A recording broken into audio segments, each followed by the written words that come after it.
And I want to thank y'all. This is really great work, and I appreciate all the hard work you put into it. My question is for Suzanne. I just wanted you to speak more on the idea that the Asian American is becoming less of a minority group within this campus, because from my understanding, there's 70% white student population on campus, and on top of that, they have a lot higher incomes than most students of color here.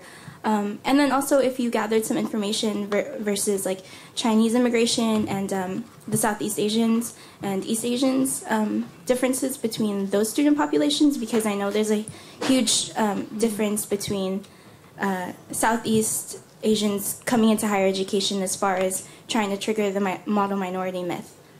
Yeah. That's a loaded question. Sorry. First, I want to say thank you, Jade, for participating in my research. So, can we break down the question? Sorry. I guess it's just more of like talking about that, because you mentioned that Asian Americans are becoming less of a minority group, and I think that's what I'm most concerned about or critical about, is that I know that there's a huge difference between Chinese Americans, Indian Americans, as well as, I mean, that's the thing about the model minority group, is that, or model minority myth, is that we're all grouped as one, and I think that's a part of the ESOs, is why they break it down into such little groups, is because everybody's always trying to reclaim their identity and not just Asians, and just that idea of like, did you get any, I guess talking about that in the statistics of East Asians versus Southeast Asians versus South Asians, if you were able to collect that type of data or anything like that. Unfortunately, my research didn't really go into the specifics of like each ethnicity, breaking it down. I kind of grouped either, you're either identify as your ethnic identity, which I grouped all together, at East, Southeast, and South Asians, and Asians and Asian Americans. I didn't really look specifically into it, which I would really love to. Yeah, so... 2 years ago, UCSC moved to a predominantly non-white school.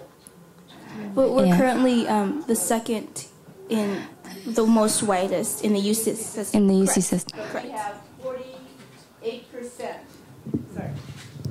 Only 48% of the student population is white at UCSC. We're moving towards a historic Hispanic institution, which would be 25% of the population Latino, and currently I think we're at 23% Asian, and then I think 5 or 6% other.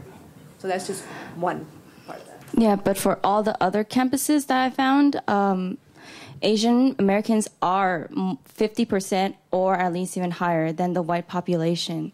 So that's why I said they're becoming less of a minority group, because the majority group was Caucasian for the longest time, and now Asian Americans, this generation, Asian Americans are now becoming higher population, and it's just interesting to see how the institution will serve these students. Will they continue to serve them as just Asian Americans, or will they actually serve each individual groups with their specific needs? I don't know.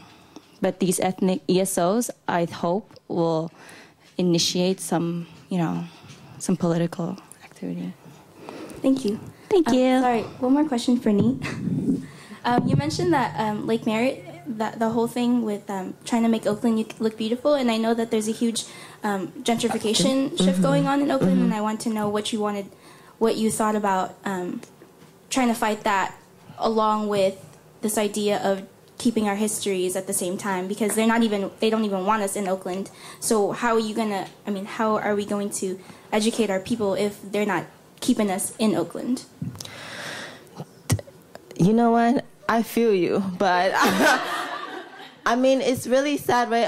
Along with like cutting public libraries, like now the gentrifying, if you go to Oakland now, a lot of like the old apartments, like are being are being shut down so then they can build newer apartments. And there's a lot of bars and clubs. You go to like downtown Oakland, that whole area does not look the same. So it's just like, it's really hard when you're trying to restore and collect and trying to like learn about history, right? When it's like continuously being erased because there's new, if you go to be honest, if you go to like Mary Bart, like at 7 or 8 in the morning when people are going to work, you will rarely see people of color at like Mary Bar Station right now, because once students are done with school, UC Santa Cruz or like UC Berkeley, students will move to like that Lake Merritt area because they don't want to live in San Francisco because it's kind of expensive, right? And you can just conveniently take BART from Lake Merritt to San Francisco to Hayward, wherever you work. So that's why there's that high population there. So what happens?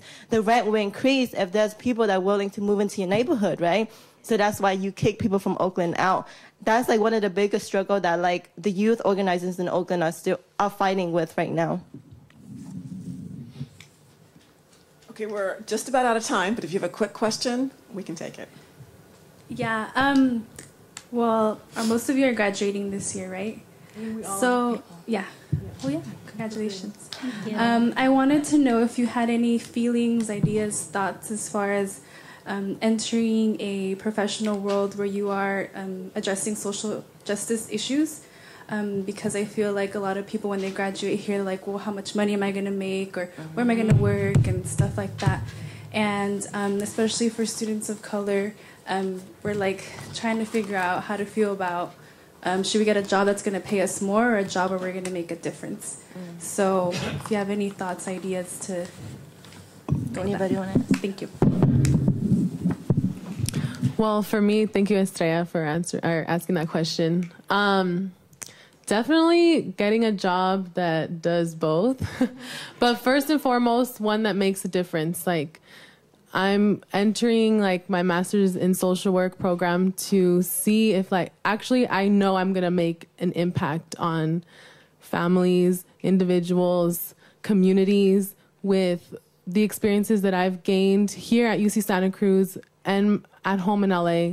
And so I think, I don't know if I answered your question. Kind of. Okay, that's what I'm feeling. All right.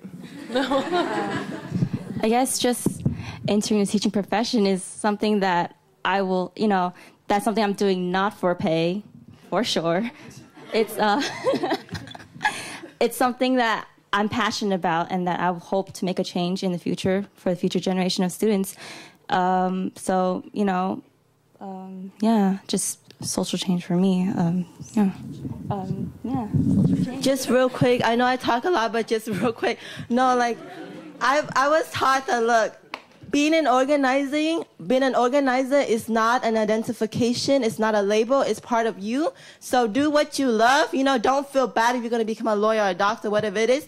But just know that, like, you should not turn people down. If people are like dying, you be like, oh, I can't save you. I can't help you because you don't have Medi-Cal or something like that. Or like you don't have money, So just like know who you are. Know what you're there for, know what you do for the community, and it does not matter what occupation you go into. And do not feel bad and be like, oh, my down-ass friends are not going to be down for me if I become a doctor. You know what I mean? Because you can be an organizer and be a doctor at the same time. So, yeah, that's it.